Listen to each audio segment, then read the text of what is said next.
Hi, this is Caitlin Canty, and you're listening to Bluegrass Jam Along, the podcast for anyone and everyone who loves bluegrass.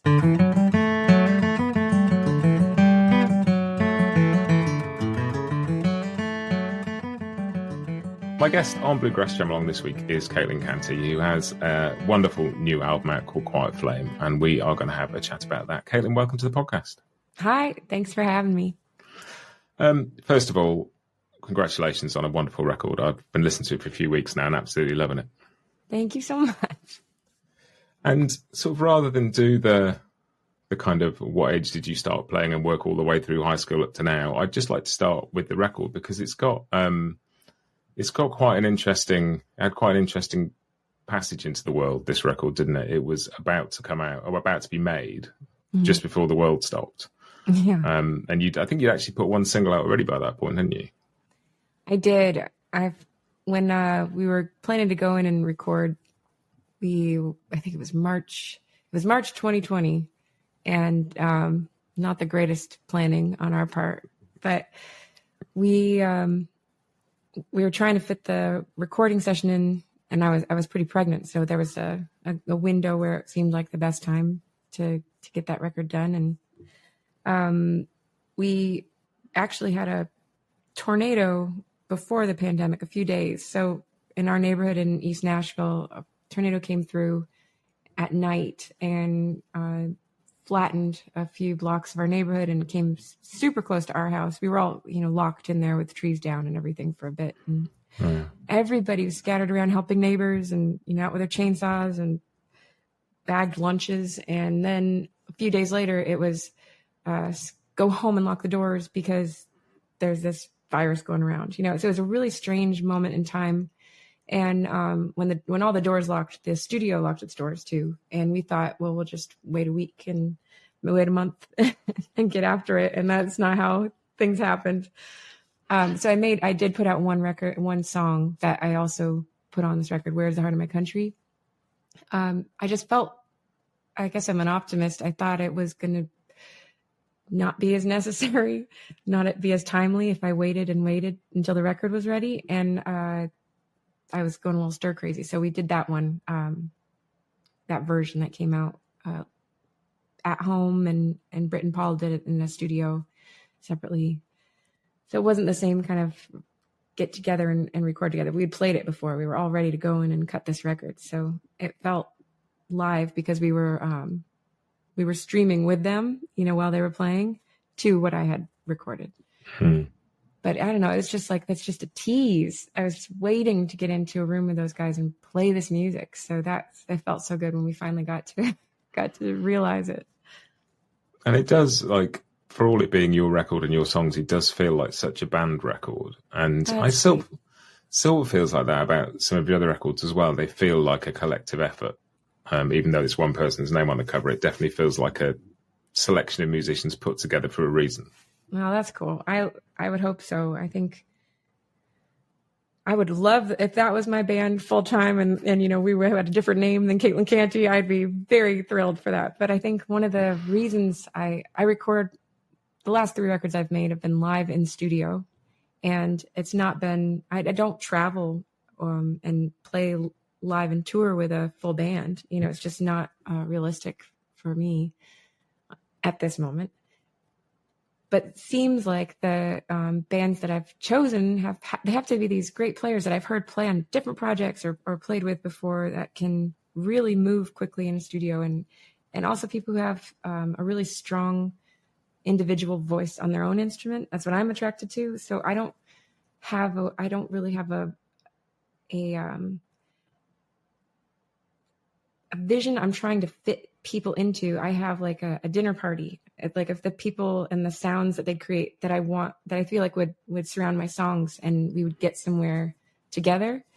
I don't like to, corner somebody and like drill them down into playing some less or something different than what they're comfortable with. Cause I was obviously very familiar with all these folks on the record. We're friends. We played in lots of living rooms together. So this felt like the most natural extension of these songs. And it sort of feels like, in many ways, listening to a bunch of people playing in a living room, it's quite an intimate record in a lot of ways. And there's you put out, and we'll come back to sort of talk about some of the details of the record, but you put out a few videos of you guys playing these songs together. Yeah. And like, I'm not a fan of music videos because they very like rarely add anything to the song. Right. But watching these songs, and particularly acoustic music, and you can see like the tune and the energy being visibly passed around between people, and see you like the little looks towards each other, who's watching who, and like I love watching stuff like that, and it does add something because you feel the energy move around the room. Oh, that's cool. You think so? We booked a day. I decided not to do any publicity for this record, pay somebody to go ask people to write nice things about me. Like, it's ridiculous. We just light a pile of money on fire. And I thought, the thing that seems to last longer with a record release is a live video. I don't like music videos either. I don't really want to play an actress in the, in the story of the song. This just doesn't make me feel like the way I want to spend my day. But playing the music again live, just basically without an audience, or an audience of only 2 videographers and our audio engineer, that was like, hell yeah, I would love to spend a day with these guys again. And so since we'd already made the record, we were, just did 1 or 2 takes. We weren't thinking about who plays what, where's the break, who takes that first verse kind of thing. It's just very much autopilot. But we started with all 4 of us, me, Sarah, Jarosz, Paul Kowert, and Brittany Haas. And then Sarah left after 2 songs, and Britt and Paul and I did one. And then Britt left and Paul and I did one. And then Critter came in and we did a duet. So it was just, it wasn't like a normal day in the studio where you kind of get into a groove. It was just musical chairs. And we still got a couple to put out from that session. It was a blast. And I've started filming some videos with the songwriters who I co-wrote a few of the songs with. Oh, cool. And so that's been really fun to duet with them, the way we started those songs. Yeah, it's great getting to see stuff like that. I was going to ask if there are any more videos to come, because it's just such a cool way. Like with acoustic music particularly, it's just that it does add something to it when you can see people, which isn't always the case with music and visuals. And I was going to ask that with this, did the record you ended up making, was it the record that you would have made if you'd gone into the studio a couple of days after the sort of shutdown started, or did it, because you had the people in place, you were obviously working with Chris Eldridge to produce it at this point. Right.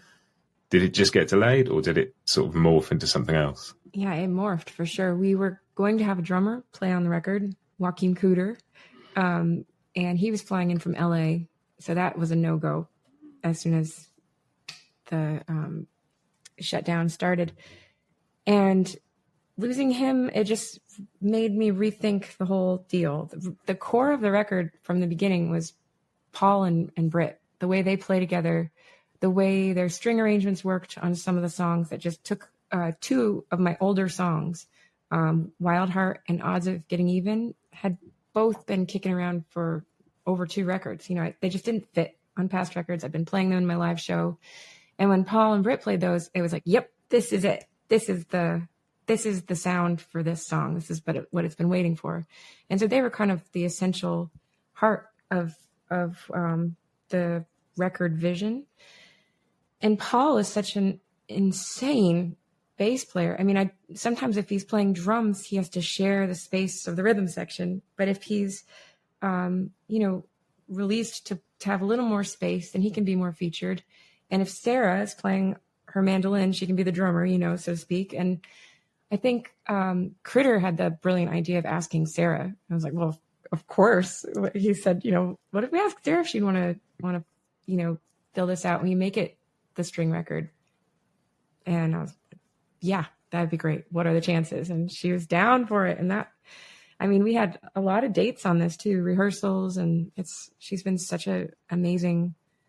I'm just so glad that what happened. Like our round 2, it felt. I think when I was envisioning this record, I wanted the songs like They Pull the Moon. I can feel that charged with a band, and when I'm playing my guitar part, that's a little bit rhythmic and muted. It was kind of like how I was feeling the rhythm sections part, but not what I thought would be a featured element of the song if I were producing it and arranging the whole deal myself for someone else. And because it turned into the string band record, that became a featured part of the song, which I think is one of my favorite, favorite guitar parts of mine on that record. And that's because Critter's a guitar player I completely respect and admire. And when he says, that's cool, you're like, I'm not going to argue with you. If you think we're going to feature that, then I will go play it a lot at home. Like he's, that would have been a different conversation if I were working with someone who wasn't just a killer guitar player. I think I've definitely swung around on several different lines of thinking on that. Well, there's a lot of stuff in there, but I think that just that thought about no drums, and it's one of the, because I've listened to previous records of yours that have had drums and have had sort of pedal steel and electric guitar, and it's, first off, the band is the drummer on this record, and I love that. And there's some of those choices that Paul makes. There's quite a lot of bowed bass on this, like very rhythmic bowed bass, which is not often the route you'd go down if you want something to really drive. A lot of people would think of, but it's got that Edgar Meyer sort of like real sort of percussive, and it sounds great and it sounds different. But one of the things I love, because I was listening to these songs, and in maybe not lyrically, I don't know, we can come on to this as well, but sort of texturally, the songs aren't that different from the songs on your other record. But because the instruments used are, like, I can hear pedal steel all over this record. It's not there, but I can hear that, like, you could have gone down that route and it would have sounded brilliant. But there's something about acoustic instruments where instead of all the strings coming out of one speaker, you hear each string's, like, there's just a slightly more open weave about the sound, if that makes sense, that lets some air through, and it just gives the voice like something more to I don't know, I can't quite get it into words, but there's just a bit more space. Yeah, I think that was definitely part of what Critter and I were after from the beginning. I was so drawn to, at the time they were called Mandolin Orange and they became Watch House, the way their records feel spacious, and there's something very simple about them that's never boring. There's something that's really emotional when I listen to their music. And I'd always been such a fan of Gregory Alan Isakov's record, that Empty Northern Hemisphere. And that is actually a very thick record. There's so many things going on, but it still feels acoustic. And I think we were thinking somewhere between that spectrum or in that ballpark. But I guess when we started to think about studio stuff and all the bells and whistles that are in a studio, you can add, keys to certain things, or Hammond, or, just whatever seems to be there might sound great on that song, and it could be there. But I started to become so excited about this idea of, I don't want to change one song and add drums to 3 songs, or, I just want it to be us in a room. And that was such a clear vision to me because of the time spent off the road and not playing with people, and the time spent just aching to be with living, breathing humans in a room making music, like for days.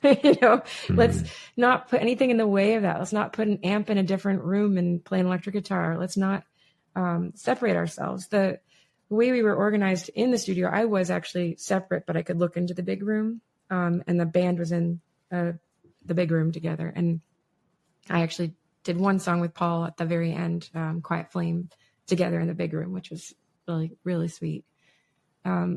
Just to circle back on that last question too about drummers, Billy Conway was the drummer, friend, mentor, superhero, who I would have been on this record if he had been sick with cancer. That time he wasn't an option when I was recording. And it sort of made more sense to not have drums on the record. When he passed away, I had written that song Quiet Flame to him and in conversation with him, looking out the window, thinking about him, writing him a letter, and so it just made a lot of sense that he's gone. Why would I fill his shoes right now with somebody? It's that he leaves a big space behind too. We'll be right back with you just after this. Bluegrass Jam Along is proud to be sponsored by Collins Guitars and Mandolins. If you're attending the Noam show in January, stop by the Collings booth to say hello to the team, get hands-on with their selection of customised acoustics and electrics, and check out some exciting new prototypes they're working on for 2024. They'll also have a few of their world-class artists on hand demoing various instruments. And if you can't attend, don't forget to follow their Instagram and Facebook accounts throughout the show for photos, videos, and the latest news. Collings guitars are hand-built from the Sound Up in Austin, Texas.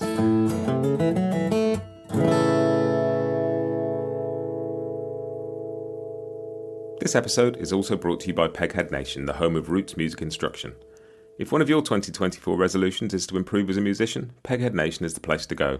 They have 65 streaming video courses for guitar, mandolin, banjo, fiddle, dobro, bass and ukulele from some of the leading names in acoustic music. Courses cover bluegrass, old time, Irish music and swing, plus lessons dedicated to improvisation, theory and ear training.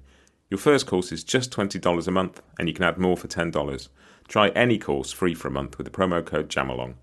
Make 2024 a year of more music at pegheadnation.com.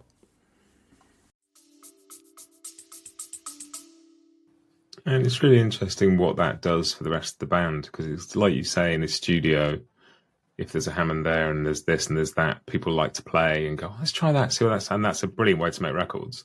Yeah. But it means like, so listening to the range of, like talking about Paul and the bowed bass versus like pluck bass, and listening to like Sarah playing some sort of quiet banjo lines, and the way that Brittany uses texture on the fiddle to do things that maybe you would have a pedal steel do, but you've got string lines instead for that sustain. So, and there's so many, it lets them sort of use the whole color palette. I mean, they always do, but it's true. But it also puts a lot of pressure on them.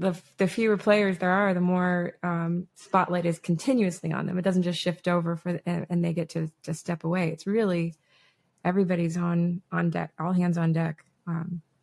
It was really fun. Having the four of us play as the core band. And then Critter would join for a song or two, and Noam joined for one song. It just felt like we got into a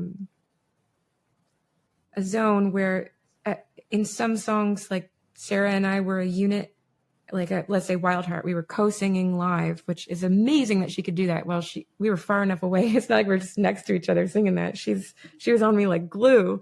It only harmonizes on one little bridge moment. And so we sang that live, and someone just wrote a review that said Canty doubled her vocals. I'm like, no, I didn't. That was live. That was Sarah.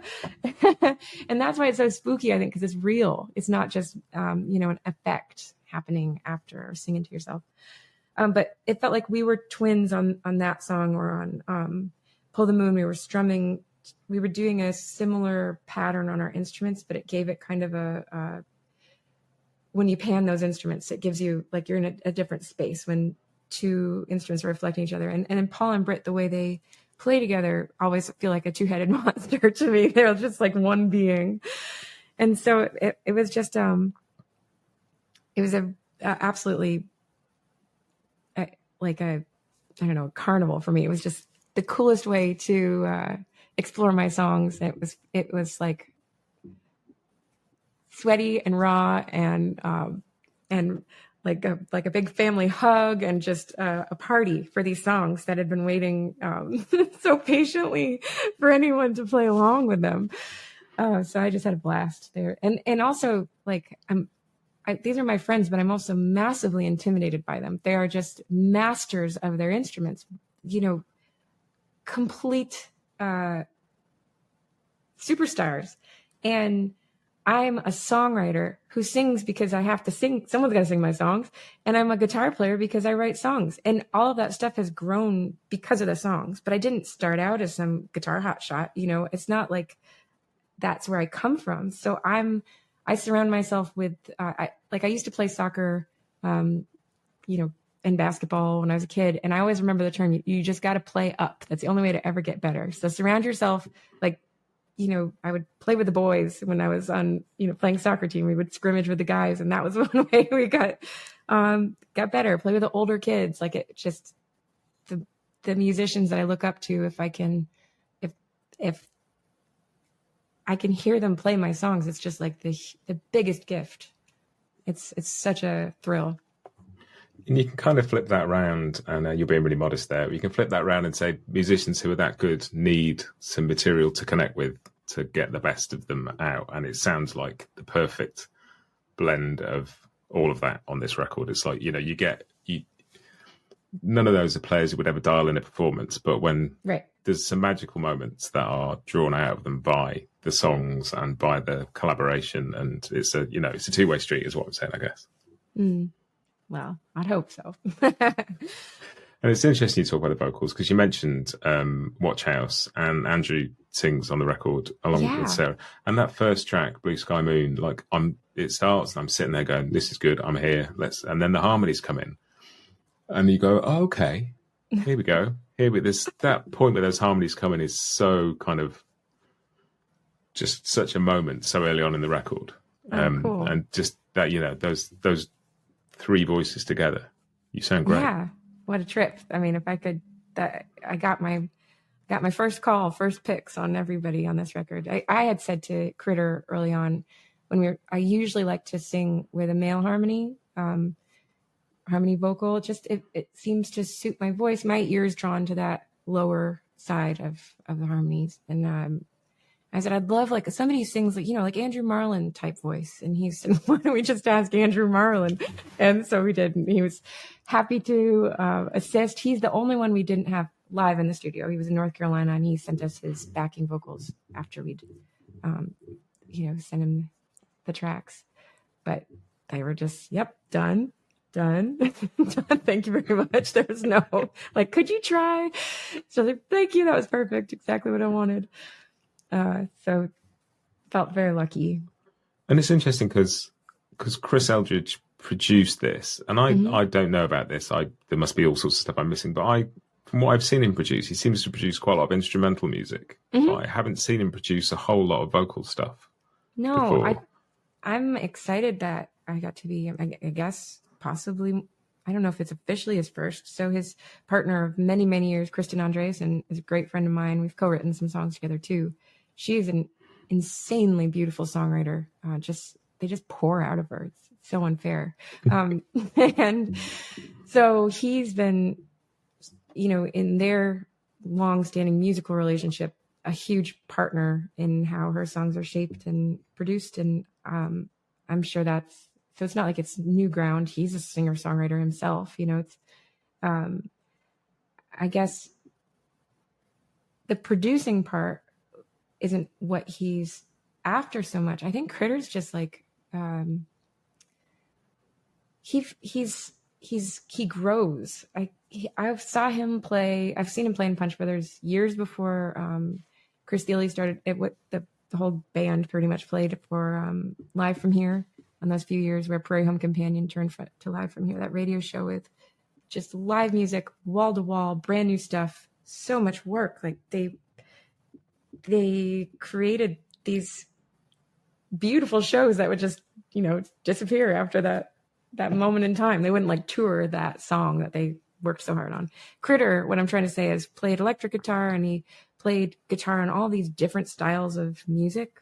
And I remember seeing him play in Punch Brothers after that and being like, Critter, what happened to you? I just saw him grow. And that's so cool when you can see someone who's already a master grow and change something clicks in them differently, where they find new ground. And I think producing a record like mine is probably just new ground, it's still in part of what he's been doing before. He produced one for Ben Garnett around the same time. And I think that might be what he was drawn to. I mean, we have similar tastes. We know that. And I think it was when we talked about it, it was like, yeah, this sounds great. Right time. We'll get it done here. Fits in. And then, it took us a little longer than we had planned. There were 2 babies that entered our worlds in that time, and a whole lot of other music. But I love what we came up with. Me too. You talked about coming into the project with a couple of songs kind of from older, that didn't make it onto older records. And are all the songs that ended up on the record, were they all there sort of pre-pandemic, or was there anything that came after that got tacked on? Yeah, a lot of the songs were, I I did a lot of editing and rewriting and adding a verse here, or, you know, that stuff to some of the ones that were in existence. I wrote Quiet Flame well after the original session that didn't happen. And I think there was one other one, but yeah, one actually that will come out after this, which just didn't fit on the record. I wouldn't have been able to print vinyl. So we've got another song that'll come when I get around to releasing it, a single that's attached to this project. But I was writing so much during that time, but not for this project. So I basically have a whole pile of songs. I'm trying to decide what comes next, because I've been, you know, hanging out with these songs so long, and I'm touring them. It's so fun, but I'm also playing brand new songs that are unrecorded at my live shows now, because that's what I feel like doing, you know. So I'm sort of released from this music now that it is released, and I'm kind of gearing up for what comes next, which is exciting. It's interesting because that whole period of like being at home, essentially, particularly for musicians, you know, I'm used to being at home. Like most people, I'm at home quite a lot, but a lot of musicians aren't. And that just that couple of years of being like in one place, in a community constantly, you know, and I was sort of curious about that, about whether that was reflected in this record, or whether the next record is sort of where a lot of that's going to come out, because it's such an experience to go through. And songwriting, if you're a songwriter, is how you process that stuff, you know. Absolutely. I think I'd been talking to a friend about how I have a hard time writing about something that happens today, you know, and spitting it into a song the next day. It's like groundwater, you know. It's not, songs for me aren't, I think the urge to write when I see a pattern emerge, or when, you know, three different people sort of have a similar experience, or are eyeing the exit signs, you know, in a relationship, or sort of had a similar word they use to describe their, that's when it feels like something sparks. There's some threads I want to braid together, and that's where a song starts to go. So yeah, there's a definite lag between like life events and the song that was inspired by those life events. So I'll probably be hitting my pandemic songs around age 55 or something. It's interesting because there are a couple of songs on this record that feel like sort of processing a breakup songs. Yeah, I guess there could be. Let's see. So I was thinking of like maybe See the Day. See the Day. Yeah. It's definitely got a hint of that. And I Don't Think About You sort of. Yeah, that's sort of true. feels that way too. I Don't Think About You to me was less about a breakup kind of song, but more about the thing I find hardest to do is just let go of anything. Like you know, when you shut down, you're about to go to sleep at night, and your brain decides not to shut down, and it goes over the thing you said that was, the joke you tried that was, oh my goodness, how did I, you know, that kind of punishment. Like, I can't let go of a grudge or a injustice or a stupid thing I said. And so that song, to me, I started to envision letting go of like a physical object in that song. If you look at the lyrics, it's moving further and further away from me. And for me, it's actually almost a practice. Like if I sing that song, I'm reminding myself how to let something go down the river and not pick it up and fuss over it. You know, how to let the string go on a balloon, or watch the smoke go from a candle. Like, let it move away from you. And it's like the most self-help song I've ever written, I think. Well, it's really interesting because I sort of got a theme of that from the record in general. And there's like, so Blue Sky Moon's got the lines about heavy current rushing by, I don't follow where it's going.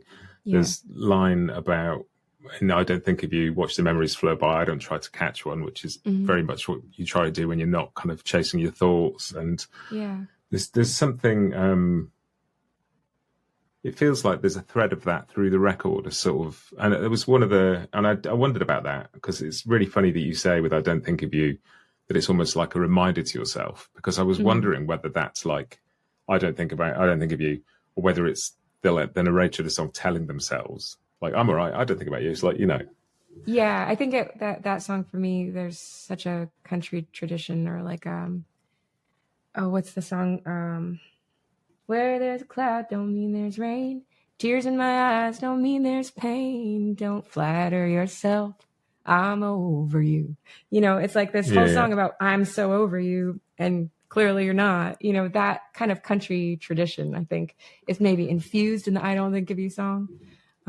That's probably where that finds its home. There's so many of those songs, like She Thinks I Still Care, which is clearly, exactly. It's like, you know. Yeah. And I think that I Don't Think of You and Pull the Moon are the two that I sing live that are almost like, they're very helpful to me. Pull the Moon just feels like a reminder that, you know, it's not supposed to be perfect out there. It's going to be rough. Like if it's gritty, that's where it's supposed to be. You know, like sometimes I think young musicians go into that. I heard somebody talking about how they'd feel successful once they were touring with a bus. You know, like I'm like, oof, you're not going to feel good for a long time, I think, because not too many people, you know, do the tour bus living. And if they do, they're giving up a lot to have, you know, to be gone all the time. There's not an easy way to do this. There's no real reason to do this. It's only mad people who like go spend their lives up on stage, and we do it because there's something in you that has to, I guess.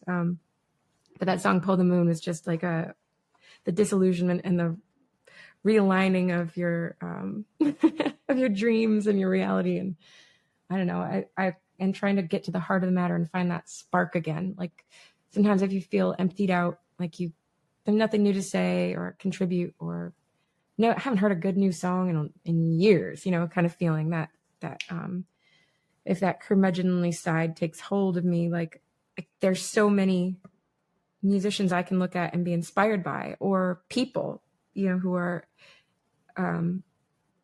doing their thing regardless of who's listening and how many dollar bills are flying through the door. And, you know, if there's one person in the audience, fine by them. It's like, it's more about what the song is and what the music is. I love using that song to find my way back to the reason and the spark. No, that's really interesting, because there's that, like, I've not really related to either your record or to music particularly, but I've been reading a book recently called 4,000 Weeks, which is just about, it's about so many of those themes, and that we, you know, saying I will be successful when this or when that. And it's like we defer allowing ourselves to feel happy or successful until some point where we reach a certain thing that we're not in control of anyway. And that idea of, and it's a theme that comes through some of these interviews, and it's a theme I'm really interested in. It's just the idea of being an artist. Your job is just to be you. Like, and if you can connect with a few people genuinely being you, it ultimately must be more fulfilling than playing to a football stadium full of people doing some music that you've been singing for 20 years and can't stand. Right. I'm so inspired by people like Dolly Parton. How many decades of music she's been singing, and her songs, still the ones she wrote as a teenager, she's still singing. Like you want to be able to write something good enough that your 70-year-old self is still like, yeah, I can sing that, you know. I guess the stadium thing and the tour bus thing, though, I've been around enough people who do actually do that. Or, you know, my pedal steel, one of my favorite pedal steel players who's shared a, you know, crappy rental like Corolla with me is Eric Haywood. And he just he loves to play music. He loves to play live shows. He lives and breathes it. And at whatever level of audience members. And he was out with the Pretenders, and they were at, Nashville, Bridgestone Arena, the hockey rink that turns into the big stage. And it's just like, I'd rather see him in a smaller room. You know, it's just, there's nothing, I mean, he would say the same. I remember his stories of playing with Ray LaMontagne and that ascension of Ray's, you know, I guess stardom, and from like 300 person rooms to the 800 opera houses to the sheds. And it's like, where was the music made? Where was it feeling good for the musicians on stage? Definitely not the arenas, you know? So that's not even anything. I don't think I write songs for that sort of experience, or would like to be in the audience for most of those experiences. It's funny, because I've been into the sort of the bluegrass acoustic music world that I am. Living in the UK, there's a whole load of stuff I never get to see. But when we do get to see it, it's often in much smaller rooms than it would be if it was in the States. And you find yourself feeling a little bit selfish of kind of going like, I want the bands that I like to be really successful and have comfortable lives and make some money. But I also want them to keep playing this like 500 seat room because I like it. And I like to be able to see the whites of their eyes and feel like I'm part of the experience, you know? Yeah, I'm with you. And that's what's cool about those videos, you know, for the tracks on this record that you made is it feels like, and it's something that, and maybe the pandemic played a part in that because suddenly like we were in people's living rooms and like from a fan perspective, you could suddenly just see whoever sat on their couch singing you some songs for half an hour. And, you know, it was a very, and I don't know if that's maybe changed people's attitudes to some stuff and what you can do now and what people will see as a product or a useful thing. But it was just really interesting to sort of, the rest of it had gone. And so people who were born to communicate and had things to communicate couldn't go out and communicate them. They just communicated through a screen somehow. Yeah. It was definitely not my favorite thing to do. I did a couple live streams and it's hard when you see the scrolling of applause or something and you get a distracting, like it's almost like heckling. You see a comment, you're like, oh, I want to talk to that person. That it's a bizarre connection. However, I have enjoyed watching them myself. So for me, writing songs and playing them, the whole cycle, a big chunk that was missing was the live audience part, you know, because even when I first write a song, if I don't play it in front of somebody, I mean, not even like asking for feedback. If I don't share it, it's not finished. It doesn't, I hear it differently when someone else is in the room. I hear the weak points or the thing that maybe was special to me, but wouldn't come across to somebody else. And so I missed a piece of that songwriting. And I had a big change in my life becoming a mom. I couldn't just be a songwriter at all hours of the day, meaning like I couldn't focus and drill into something if it felt like the song was coming on. If someone was sleeping on me, I'd have to, put it on my phone and get to it later. And I remember hearing Josh Ritter, who I adore, say something about becoming a father and how he was writing more songs. So like, yeah, right. Come on. I mean, because you're not breastfeeding, you know, like, sure. But I get it because your time becomes, you're not just, like an adult child who gets to just spend their day however they want. You have like limited time to write your songs. And because you have limited time, once you get to them, it's all cannons are firing at that moment. You know, it's not wasted. There's no like, oh, I should go make a snack. Like there's no time for a snack. You have 5 minutes. Get in there, get into that song.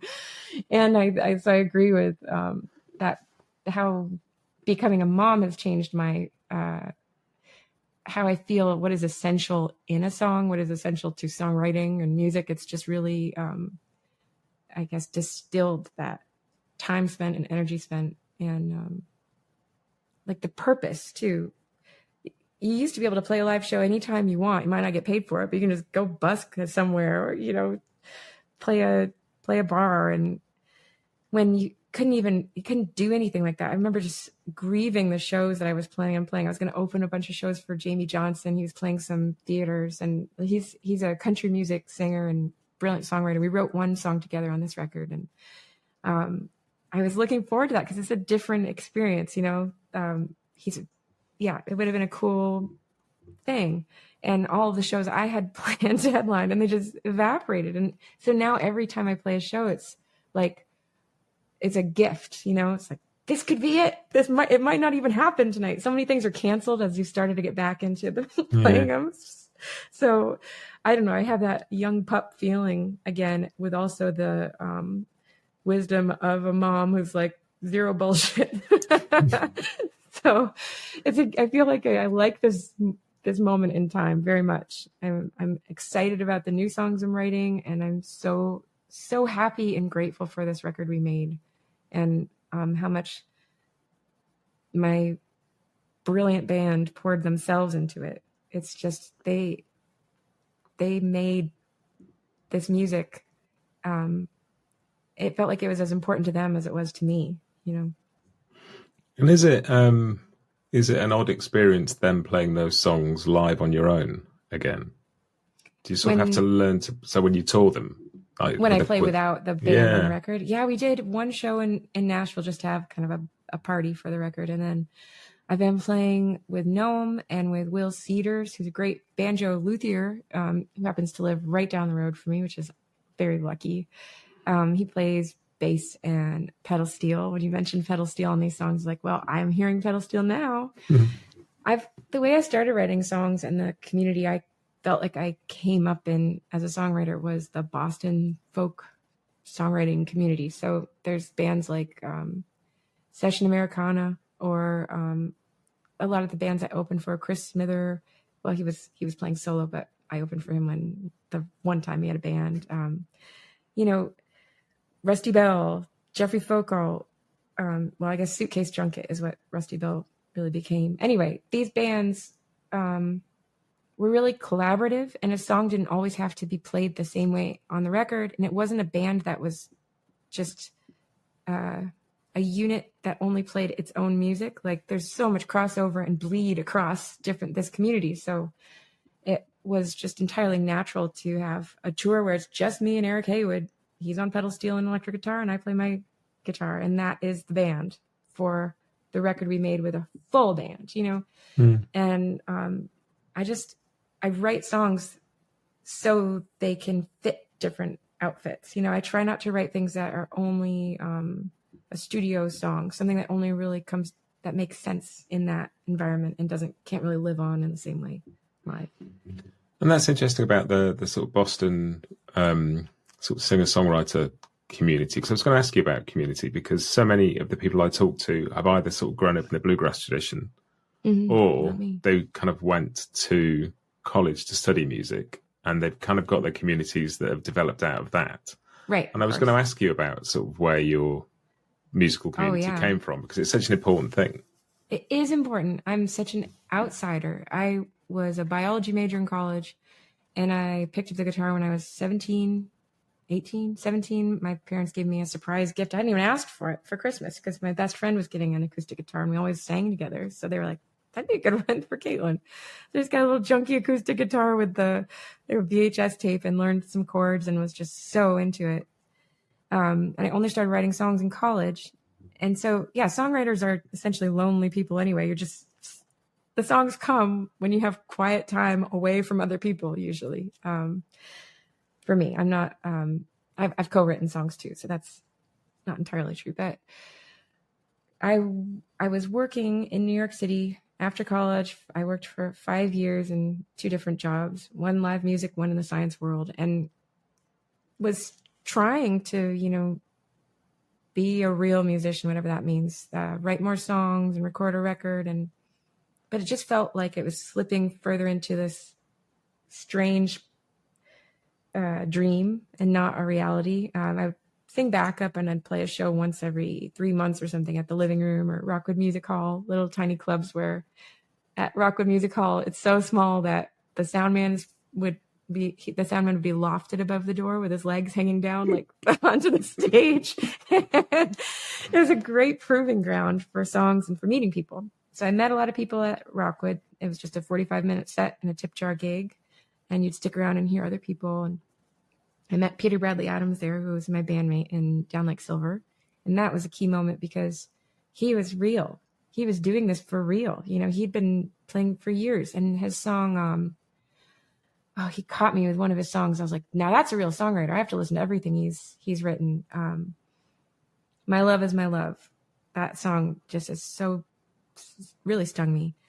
And I started singing backup for him, and he had heard 1 or 2 of my songs. He's like, let's write some songs. So I started co-writing with him, and I made an EP called or Down Like Silver EP with him. But I still felt like if I really wanted to do it, I had to quit my job and throw myself into music, and I had to collaborate. The last job I had was a sustainability consultant. I was an analyst at this company, so we used a lot of whiteboards and PowerPoint presentations and spreadsheets. So I took that part of my brain, and I had my little list of like the 5 things I must do if I'm going to do this for real. And one of them was make a real record, because I only made EPs, and people don't often take those seriously. They don't think of them as real artistic projects in some ways. They are products. They just like a long single or something. And I had to find community. I had to step out of my shell. And strangely enough, I just wrote that down. And Kristen Andreasen, Critter's partner, she had started a camp that year in New Hampshire. And it was its first year, called Miles of Music. And it was, she invited me to come. I also ran into Jefferson Hamer, who was a singer-songwriter and guitarist I admired from that Rockwood community. And he was going to it. And they both said, you have to come. And so I went as a student, because if I didn't, this whole thing was a joke. You know, I should just get back to the office and you know, tuck my guitar away and wear the suits all the time. And I went there, and it was the first time I'd ever played with a banjo or a fiddle on my music. And I sat down on the dock. It's this little island I've gone to almost every year now for a different songwriting retreat. But this camp was, the first year especially, it was just a bunch of oddballs who loved music. And it was either singer-songwriters was maybe a third, and a third were instrumentalists from the bluegrass world and old time music world. And then there were some folks who just wanted to be around music, you know. It was a really cool community. And I don't know, hearing my own songs played on just by an accordion and, you know, a full band automatically. Someone's got the upright bass, and you're just like, wow, this is just, my mind was blown. It just blew my world open. I think at that same time, I was also taking two buses to get to Darlingside, this band who'd gone to the same college I had, but the youngest didn't graduate until I really quit my job. So like 5 years I was out, and we were all kind of starting at the same time. And so I would journey from New York City on this really not fun, I don't know. Anyway, I would get to their house, and I would just make music with them and play shows with them. And so as soon as I decided I had to find community and get out of my shell, it started appearing in front of me. And that's what changed my whole deal and made me feel like I got to take the leap and quit the job and see how long I can keep it up. So, well, there you are. What year was that? What year did you quit your job? I think it was 19. Maybe it was 19. Yeah, wait, no, 2008, 2009 or 8. It was the May of one of those. And yeah, it was, I guess that's been a long time. And not 18, 19. That was pretty recent. Pretty bad timing. Another year, and then all of a sudden the world stops. Yeah. It was after the crash, because I remember there were a lot of companies that were folding, and I got a promotion that I didn't accept. I quit then. And I knew it was a promotion, but I was also like, we would like you to do the 2 jobs for the price of half of one of those jobs. I was like, I don't think this is going to work. I've had my eye on that guitar and the exit for a while, and it's been nice. I think sometimes it's things like that give you the push, though, isn't it? You know, it's sort of you think, oh well, I'll maybe see if the safe option is the option, and the safe option comes out with such a bad offer that you go, brilliant, off I go. Thank you. Oh, You helped me make my mind up. I know. I remember my ex's dad was in the banking world, and all of these people who had chosen what they thought was the most safe, secure, provide for the family type jobs, these lifers at the big banks, were just wondering what happened and what their security that they had given up a lot of other things for and planned their lives around, like you said, putting off the good stuff for later, just evaporated. And I was like, if there's no security in this thing, I think it makes a lot more sense to do what I want to do. And that's it. I think if you're doing the thing that is what gives you purpose, then you're sort of shielded from a lot of that in a way, because you've still got that. Like if you're making art for other people and they don't like it and you don't like it, you've sort of screwed it. But if you're making art that you like and other people like it, they will introduce more people to it. And at the end of the day, you're the one's got to sing these songs every night of the year. Everybody in the audience gets to go home and go to a different gig the next day. So it's interesting because this was a record that got delayed, that was kind of foisted upon you by circumstance and history. But Motel Bouquet you'd recorded as an album. And just weren't quite feeling it and did the whole thing again, you know. And so that clearly sort of speaks of somebody knowing when that thing is there and when it's not. Mm-hmm. That was hard to throw that one away. That was a finished record pretty much, except for one song. And I didn't hate the whole thing or anything. It was just, it came together in more of an overdubbed fashion, which is really against my grain. And Noam ended up producing that record because he said, why don't we just go into the studio and get that one song, Scattershot, that I wrote with Kristen Andreasen. She's the star of this podcast, this conversation. Of course. And the producer was like, yeah, go for it. And we ended up getting 4 songs that day and a new one I'd written. And it was just like, this was so much fun. Can we do 2 more days of this? And the band was like, yeah, let's do that. Because we were all neighbors. And it was it was like I had done the most intensive rehearsals for that record I'd ever done, and listened back to the songs a million times. And so maybe that's what was so freeing about the actual recording session for that record. It was so much had been sweat through that the studio felt like a live show where we were all well rehearsed. It was different players, but they could do anything. Paul was on that record as well, playing bass. And you were saying before that you've sort of, now these songs are out, it feels like you can move on and you've got a whole pile of stuff like ready for what's next. Do you have a sense of what that might feel like? Yeah. Or is it still just a case of sort of working with it and seeing? Well, I know there's a song called Electric Guitar on it. So I do have 2 electric guitars that have been terribly abandoned to the, it's hard to turn an amp on when you have a napping child, at home. I do. I'm excited about those instruments, and I'm excited about playing with drums because I think the songs I've written recently actually feel like they're necessary. Drums are necessary. The songs I wrote for this record felt like drums would be a bonus, but when we took that idea away, the songs made sense with this crew. So, but the new songs I'm writing, several of them feel like full band drums and electric guitar. So we'll see. I mean, hey, if this band has time and wants to record again, I would do it in a heartbeat. Who cares? We did play that song Electric Guitar at our record release show for Quiet Flame because it was like, hey, this is a new one I've written. You want to hear it? And they just, love a new song and ate it up. So much fun to play that with them. It's funny, isn't it? As an audience member, we sort of think of your work as coming in these like collections, these albums of songs, like these, sort of photograph books of where you are at a particular point in time. But for you, like one of these songs is 10 years old. Yeah. Some of them are very new. You've already, since before any of us would have heard this record, you've already got a few songs for the next, and it's a much more fluid and continuous process than the way this stuff is sold would have you believe. And so it's always fascinating to hear how that all comes together. Because you were saying before about EPs, I think one of the things that's come out of streaming is that an EP is a valid thing again. And I like that because there's some full-length records that would be very good EPs. Yeah, that's true. It's like... Yeah, little filler in there. And it's nice to have 4 or 5 songs that you can just, like Punch Brothers put out. I think it was called Ahoy, that had the Josh Ritter song, Another New World, on it. And if you like, that's a beautiful little record. It doesn't need anything else. It's like, and it probably wouldn't have... They probably weren't in the headspace or had the time or even the desire to make that more than it was. But from my point of view, that's a glorious little thing. Yeah, I agree.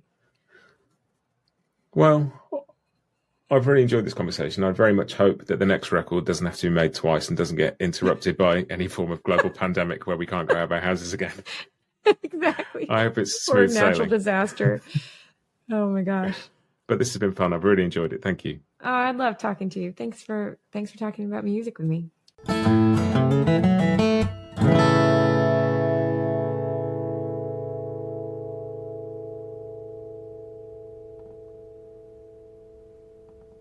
Bluegrass Jam Along is proud to be sponsored by Collings Guitars and Mandolins, making some of the finest guitars and mandolins in the world since the 1970s. Visit collingsguitars.com and find out why.